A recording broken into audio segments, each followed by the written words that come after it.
வணக்கம். Welcome to life horoscope. நான் இப்போ ஒரு டிஃப்ரெண்டான ஒரு டைட்டில் கொடுக்குறேன். நிறைய பேர் கேட்டதுனால, எந்த ராசியின் பெண்ணை தேர்வு செய்தால் ஒரு ரிலேஷன்ஷிப் ஆர் கல்யாணம், திருமணம், arrange marriage or love marriage. இந்த ராசி பொண்ணு நம்ம வீட்டுக்கு வந்தா, அதுலேருந்து வாழ்க்கை எப்படி இருக்கும்? அவங்களோட சப்போர்ட் என்ன? அவங்களோட பாசிட்டிவ் என்ன? என்னெல்லாம் பாசிட்டிவ் அந்த ராசியில? அதுதான் ஃபுல்லா பார்க்க போறோம். நெகட்டிவ் இன்னொரு பார்ட்ல பார்க்கலாம். எல்லாருக்கும் நெகட்டிவ் இருக்கும். நெகட்டிவ் இன்னொரு பார்ட்ல பார்க்கலாம். இதுல இந்த ராசி மேஷம் முதல் மீனம் வரை, மேஷம், சிம்மம், ரிஷபம், கடகம் அந்த ராசியோட பெண் நீங்க வாழ்க்கை துணையா தேர்வு செய்ய போறீங்க. இந்த வீடியோ நீங்கள் ஒரு ஆணாக இருந்தீங்கன்னா அந்த பெண்ணை தேர்வு செஞ்சால் என்ன ப்ளஸ்ன்னு பார்ப்பீங்க. ஒரு பெண்ணாக இருந்தீங்கன்னா உங்களோட பாசிட்டிவாக தெரிஞ்சுப்பீங்க. ஸோ அது ஃபுல் டீட்டெயில் நான் கொடுக்குறேன், பாருங்கள். இன்ட்ரெஸ்டிங்காக இருக்கும். www.lifehoroscope.in சைட்டை பயன்படுத்துங்க, சப்ஸ்கிரைப் பண்ணுங்கள், உங்கள் நண்பரோட ஒருவரோட ஷேர் பண்ணுங்கள். தேங்க்யூ.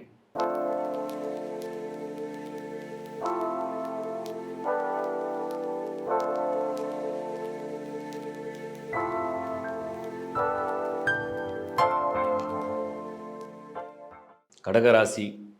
ஸோ வாழ்க்கையில் ஒரு பெண்ணை தேர்வு செய்கிறீங்க, லவ் ரிலேஷன்ஷிப் அண்ட் ஃபேமிலி கல்யாணத்துக்காக. கடகராசியை சேர்ந்த ஒரு பெண் அப்படின்னு உங்கள் கண்ணில் தெரியுறாங்க. நீங்கள் எந்த ராசி வேணால் இருக்கலாம், உங்களுக்கு பொருந்தவங்களாக இருந்தால் இன்னும் சூப்பர். பட் கடகராசியோட பெண்ணுடைய குணம், நேச்சர் என்ன, அவங்களோட ப்ளஸ் என்ன? முதல்ல கடகராசி பீப்புள் ஆர் வெரி சாஃப்ட். அந்த ராசியை நல்லா கவனிங்க. அது ஒரு சர ராசி. சரஸ்திர உபயம் மூணாவது பிரிக்கிறோம். சர ராசி சார்ந்து வாழக்கூடியவர்கள். இப்போ அப்பா அம்மா கிட்ட வளர்கிற கடகராசியை சேர்ந்த பெண்கள் எல்லாமே அவங்கள டிபெண்ட் பண்ணி வாழ்கிறாங்க. டிபெண்ட் பண்ணால் அம்மா அப்பா யாராவது ஒருத்தர். பொதுவாக பெண்கள் அப்பாவை சார்ந்து வாழ்கிறவங்க அதிகம் பேர் உண்டு கடகம். இப்போ கல்யாணம் ஆகி கணவன் வீட்டுக்கு வராங்க. அப்போ யாரை நம்புவாங்க? யாரை சார்ந்து வாழ்வாங்க? கணவனையே டிபெண்ட் பண்ணுவாங்க. இந்த டிபெண்டன்சி சில ஆண்களுக்கு ரொம்ப பிடிக்கும். என்னையே கேட்டு கேட்டு செய்கிறா, என்னை கேட்டு கேட்டு எல்லா முடிவும் எடுக்கிறது எனக்கு ரொம்ப பிடிச்சிருக்கு. ஸோ அந்த டிபெண்டன்சி. அடுத்து இந்த லவ். நீங்கள் அந்த அந்த அன்பு அப்படிங்கிறது, அந்த காதல் அப்படிங்கிறது, அந்த உறவு அப்படிங்கிறது எப்படி இருக்குன்னா, அது ஒரு ஆழமான ஒரு அன்பு. அதில் அந்த குறைகள்லாம் கண்ணுக்கு பெருசாக தெரியாது. எல்லார்ட்டையும் ஒரு குறை இருக்கும். ஒவ்வொருத்தரும் ஒரு விதமான குறை இருக்குது. யாருக்கு தான் குறை இருக்காது? பட் அந்த ஃப்ளாஸ் எல்லாம் கண்ணுக்கு தெரியாமல் அந்த லவ் டாமினேட் பண்ணுறது, அதுதான் கடகராசியுடைய ப்ளஸ்ஸு. நான் நிறைய கடகராசியை ஆராய்ச்சி பண்ணதில், குறை காணும் மனம் பெண்களுக்கு, குறிப்பாக கடகராசியை சேர்ந்த பெண்களுக்கு குறை காணும் மனம் மறைந்து அன்பு ஜாஸ்தி ஆயிடுச்சுன்னா, அந்த அன்பின் வெளிப்பாடு அதை மறைத்து அந்த அன்பை அவங்க செலுத்துகிறாங்க. இது பெரிய ப்ளஸ். இந்த மாதிரி எதிர்பார்ப்புடையவர்களுக்கு கடகம் நல்லா மேட்ச் ஆகிடும். அடுத்த பாசிட்டிவ் சொல்கிறேன். டீஃபால்ட்டாக கடகம்னா சந்திரன்னா எமோஷன்ஸ். ஃபேமிலியில் எனக்கு எமோஷனல் பாண்டிங் வேணும். என் குடும்பத்தோடு அப்படியே ஒரு அரவணைப்போட ஒரு எமோஷ்னலாக என் குழந்தைங்களோட எமோஷ்னல் மதராக இருக்கணும், எமோஷ்னல் ஒய்ஃபாக இருக்கணும். இதெல்லாம் அந்த கடகத்துக்கு அதிகம் பொருந்தும். ஸோ இது அடுத்த கேட்டகரி. 2 விஷயம் ஆகிடுச்சா? நிறைய பேருக்கு எமோஷன்ஸே கிடைக்கிறது இல்லை, சப்போர்ட்டே இருக்காது. ஆனால் கடகத்துலேருந்து கிடைக்கும். இதில் கடகத்தில் 3 நட்சத்திரம் இருக்குது. புனர்பூசம் இருக்குது, பூசம் இருக்குது, ஆயில்யம் இருக்குது. ஆயில்யம்லாம் கொஞ்சம் புத்திசாலித்தனமான எமோஷன்ஸ். லைக் அவங்க பேசுகிறதுலாம் ஒரு மாதிரி ஒரு சர்க்காஸ்டிக்காக இருக்கும். பட் எமோஷன்ஸ் ட்ரூவாக இருக்கும். அது ஒரு லவ்வோடு இருக்கும். பூசம் பார்த்திங்கன்னா அதிகமான அந்த ஓவர் எமோஷ்னலாக இருப்பாங்க. சில பேர்லாம் அந்த மூவிஸ்லாம் பார்த்தா கூட அழுவாங்க, அந்த மாதிரி இருப்பாங்க. பட் அது தப்பு இல்லை. அதுதான் ரொம்ப எல்லாருக்கும் தேவைப்படுது. புனர்பூசம் கொஞ்சம் பொறுப்புகள் கலந்த, கொஞ்சம் பொறுமை நிதானம் கலந்த ஒரு அன்போடு இருக்கக்கூடிய இந்த புனர்பூசம். இப்படி தான் அந்த கடகம் பெண்கள் வராங்க. அப்புறம் அடுத்த என்ன அட்வான்டேஜ் அப்படின்னு கேட்டிங்கன்னா, மேக்ஸிமம் கடகராசியை கல்யாணம் ஒருத்தர் பண்ணுறாருன்னா, நீங்கள் நல்லா, அதாவது ஆஸ்ட்ராலஜியுடைய கான்செப்ட்னு ஒன்று இருக்குது இல்லையா? மேஷம் முதல் மீனம் வரைக்கும் எல்லா ராசிக்கும் ஒரு விதி போட்டிருக்கு. அந்த கடகம் கால சக்கரத்துக்கே 4th 4வது வீடு. சுக சௌகரியமாக ஒருத்தர் வாழ்னா கடகராசியை கல்யாணம் பண்ணலாம். சுக சௌகரியம். எனக்கு வீடு வாங்குகிற வசதியே இது வரைக்கும் இல்லை. கடகராசி பெண்ணை கல்யாணம் பண்ணால் வீடு வாங்குகிற யோகம் வரும். அதே மாதிரி சௌகரியங்கள். எனக்கு வாகன வசதி இல்லை, நான் கொஞ்சம் கம்ஃபர்ட் ஜோனில் இருக்கணும், நான் கொஞ்சம் லக்ஸரி லைஃப்பை லீட் பண்ணணும், பணக்காரன் ஆகணும், ஒரு பெரிய லெவலில் முன்னேறணும், அப்போ கடகராசி பெண்ணை நீங்கள் கல்யாணம் பண்ணலாம். இதெல்லாம் அந்த கடகத்துக்கு ஒரு கிரெடிட்டாக உள்ளே வருது. கம்ஃபர்ட் ஜோன் ப்ளஸ்ஸை பாருங்கள் எவ்வளோலாம் இருக்குது. அடுத்து கடகராசியுடைய இன்னொரு அட்வான்டேஜ் என்ன அப்படின்னா, கடகராசியை சேர்ந்த பெண்கள், குறிப்பாக ஆண்களை விட்டுருவோம், பெண்கள், ஏன்னா நீங்கள் பெண்ணை பற்றி தான் இப்போ பேசுகிறோம்.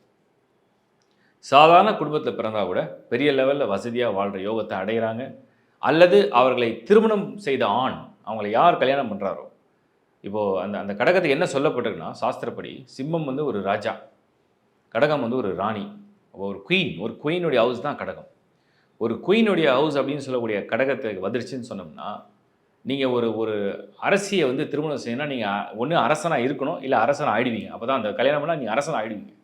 இவ்வளோ தான் கான்செப்ட். அதை புரிஞ்சுக்கிட்டீங்கன்னா போதும். அப்போ ப்ளஸ் எப்படி வருது பாருங்கள். செல்வம், புகழ், பணம், வசதி, அதிகாரம் இதெல்லாம் அந்த கடகத்தில் வந்துடும். அப்போது நேச்சர் வைஸும் சாஃப்டாக இருக்காங்க, ரொம்ப லவபுளாக இருக்காங்க, எமோஷ்னலாக இருக்காங்க. பட் அது சரராசி சார்ந்து வாழ்வாங்க. அதனால் அந்த டிபெண்டன்சி இருக்கும்.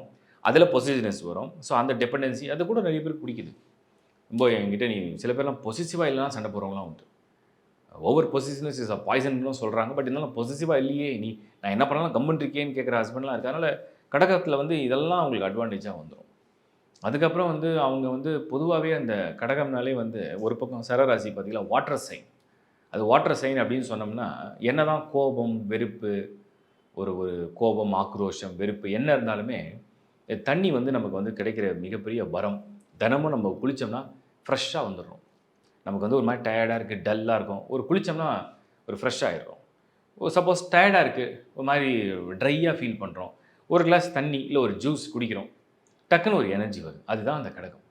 இந்த கடகம் என்னென்னா வாழ்க்கையில் வந்து உங்களுக்கு என்ன உங்களுக்குள்ள கருத்து மோதல், கருத்து வேறுபாடு, வெறுப்பு என்ன நடந்தாலுமே மறுபடியும் அதை மறந்து உங்களோட பழகக்கூடிய வாய்ப்பும், அதை ரொம்ப இணக்கமான சுமூகமான உறவை ஏற்படுத்தக்கூடிய அன்பு இதெல்லாம் அந்த கடகத்துக்கு உண்டு. ஓகே, இந்த ஒரு கான்செப்டில் நான் நிறைய அதில் ப்ளஸ்ஸாக தான் பார்க்குறேன். அப்புறம் அழகு, கடகம் என்றால் சந்திரன், சந்திரன் என்றால் அழகு, இளமை, அழகு, இளமை, வசீகரம், ஈர்ப்பு இதுவும் ஒரு ஆடட் அட்வான்டேஜ். இது நிறைய பேர் கேட்பாங்க, கடகராசி பொண்ணை கல்யாணம் பண்ணலாமா அப்படின்னு. நான் சொல்வேன், நீ வந்து பெரிய ஆளா? இல்லை நான் ரொம்ப சாதாரண ஆள், middle class, upper middle class. நீ பெரிய ஆள் ஆகணும்னா கடகராசியை கல்யாணம் பண்ணு. ஏன்னா அது ஒரு ராணியுடைய அம்சம். அதை நீ தொட்டுட்டினா அந்த வாழ்க்கையை ஏற்றுக்கிட்ட அப்படின்னா அந்த வாழ்க்கையை வந்து அவங்களோட நீங்கள் பகிர்ந்து போகிற அப்படின்னா நிச்சயமாக நீ பெரிய ஆளாக போகிறன்னு அர்த்தம். இதான் நான் சொல்வேன். வாழ்த்துக்கள். இப்போ நீங்கள் பார்த்தது ஒரு ஒரு பொது பலன்.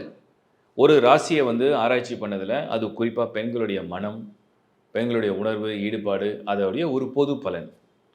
இதில் மைனஸும் இருக்கும், எல்லாத்துலேயும் மைனஸ் இருக்கும். ஆணாக இருந்தாலும் பெண்ணாக இருந்தாலும் யாராக இருந்தாலும் எந்த ராசியாக இருந்தாலும் ப்ளஸ் மைனஸ் இருக்குது. அது யாரோட என்ன எக்ஸ்பெக்டேஷனோ அது மேட்ச் ஆனால் ப்ளஸ்ஸு, அது மிஸ் மேட்ச் ஆச்சுன்னா மைனஸ், அவ்வளோதான். ஸோ அப்படி தான் நான் பார்ப்பேன். இதில் யாரும் குறை உள்ளவர்கள் நிறைய உள்ளவர்கள் இந்த உலகத்தில் யாரும் கிடையாது. இந்த பொது பலன் நீங்கள் ஒரு பொதுவான கருத்தாக எடுத்துங்க. இதை பேஸ் பண்ணி முடிவுகளை வந்து அவங்க பர்த் சார்ட் ஒன்று இருக்கும், அதில் லக்னம் இருக்கும், அவங்களோட கிரகப்பலன்னு ஒன்று இருக்கும். கிரகப்பலன்னா என்னென்ன பிளானட் என்னென்ன ஹவுஸில் எப்படி பொசிஷனாக இருக்குது, அது தோஷமாக இருக்கா, யோகமாக இருக்கா, எப்படி பொசிஷனாக இருக்கா, அதை பேஸ் பண்ணி தான் ரிசல்ட்டு கொடுக்கும்.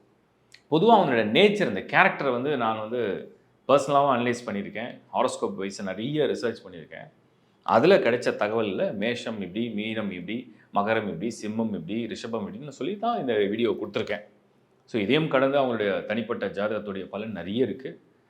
பட் நீங்கள் இதெல்லாம் நான் சொன்னதை வச்சு நீங்கள் அதை வந்து நீங்கள் வந்து பழகும்போது புரிஞ்சுப்பீங்க. அந்த அந்த ராசியோட பெண்ணை நீங்கள் பழகும்போது புரிஞ்சுப்பீங்க. ஓ இப்படி தான் இருக்காங்க, அவங்க நேச்சர் இப்படி இருக்குது, அவங்க கேரக்டர் இப்படி இருக்குது, ஒரு ஒரு இவங்க இப்படி ஸ்ட்ரெயிட் ஃபார்வர்டாக இருக்காங்க, இவங்க கொஞ்சம் ரொம்ப சாஃப்டாக இருக்காங்க, இவங்க பொலைட்டாக இருக்காங்க, இவங்க எமோஷனல் அப்படி நீங்கள் அதை வந்து நீங்கள் வந்து அனலைஸ் பண்ண புரிஞ்சிடும். இப்போ இதெல்லாம் வந்து பாசிட்டிவ் சைடு மட்டும் தான் இன்றைக்கி கொடுக்குறேன். மைனஸ் இருக்குது, எல்லா ராசியிலும் உள்ள மைனஸ். அது ஏன்னா நீங்கள் ரெண்டுத்தையும் தெரிஞ்சுக்கணும், பாசிட்டிவும் தெரிஞ்சுக்கணும், நெகட்டிவும் தெரிஞ்சுக்கணும். ஸோ யாருக்கெல்லாம் அந்த நெகட்டிவ் வேணாம், யாருக்கெல்லாம் இந்த பாசிட்டிவ் வேணும் அப்படின்னு நீங்கள் கம்பைன் பண்ணி அந்த ராசியை நீங்கள் செலக்ட் பண்ண முடியும். ஸோ அதுதான் இந்த வீடியோவுடைய கான்செப்ட்டு. சர்வீசஸ் நிறைய தொடர்ந்து ஆட் பண்ணிகிட்டே இருக்கும் உங்களுடைய விருப்பத்துக்கு ஏற்ற மாதிரி. அதெல்லாம் நீங்கள் தொடர்ந்து பாருங்கள். மேரேஜ் மேட்சிங்க்கு இந்த வீடியோவே நிறைய உங்களுக்கு மேரேஜ் மேட்சிங் தான் நல்லா யூஸ் ஆகும். உங்களோட லவ் ரிலேஷன்ஷிப், உங்களோட வாழ்க்கை துணை, ஸோ அதுக்கு தான் இது ரொம்ப பயன்படும். அது உங்கள் ஃபேமிலி யாருக்காக இருந்தாலும் ஷேர் பண்ணுங்கள். ஏன்னா அவங்க அவங்க ஒரு மேரேஜ் அந்த ஏஜில் இருக்காங்க, அவங்க ட்ரை பண்ணுறாங்க, பார்த்துட்ருக்காங்கன்னா அது ரொம்ப பயன்படும். பகிர்ந்து விடுங்க, அதனால் உங்களுக்கு ஒன்றும் தீமை இல்லை. தொடர்ந்து எங்களுக்கு நீங்கள் ஆதரவு கொடுக்கறதுக்கு நன்றி. சைட்டில் உள்ள எல்லா சர்வீசஸும் யூஸ் பண்ணுங்கள். சைட்டில் உள்ள நம்பர்ஸ் தான் எங்கள் டீமோட நம்பர்ஸ். கஸ்டமர் ரிலேஷன்ஷிப் ஆஃபீஸர்ஸ் கிட்டத்தட்ட 3 பேர் இருக்காங்க. அவங்க 3 பேருமே 3 நம்பர் இருக்குது. சைட்டில் உள்ள நம்பரும் இருக்குது, டிஸ்பிளே 3 நம்பரும் எங்களோட நம்பர் தான். உங்களுக்கு என்ன சர்வீஸ் வேணும் ஃபுல்லாக அந்த சைட்டை படிங்க. ஏன்னா ஏகப்பட்ட சர்வீசஸ் ஆட் பண்ணி வச்சுருக்கோம். டீமில் நிறைய அஸ்ட்ராலஜிஸும் இருக்காங்க. ஸோ அவங்களுமே உங்களுக்கு வந்து ஹெல்ப் பண்ணுவாங்க. மேரேஜ் மேட்சிங், ஒரு personal consultation, regarding career, regarding health, ஸ்டூடெண்ட்ஸுக்கெலாம் வந்து அவங்க என்ன சாய்ஸ், என்ன ஃபீல்டு எடுக்கலாம், அப்புறம் வந்து மெயினாக வந்து இந்த ப்ராப்பர்ட்டி வாங்கும்போது என்ன மாதிரி டைரக்ஷன், வாஸ்து, நியூமராலஜி, ஜெமாலஜி நிறைய இருக்குது. ஸோ என்ன சர்வீஸ் வேணுமோ யூஸ் பண்ணுங்கள். அடுத்த ஒரு வீடியோவில் உங்களை மீண்டும் நான் சந்திக்கிறேன். It's bye from Shankar Narayan. வணக்கம்.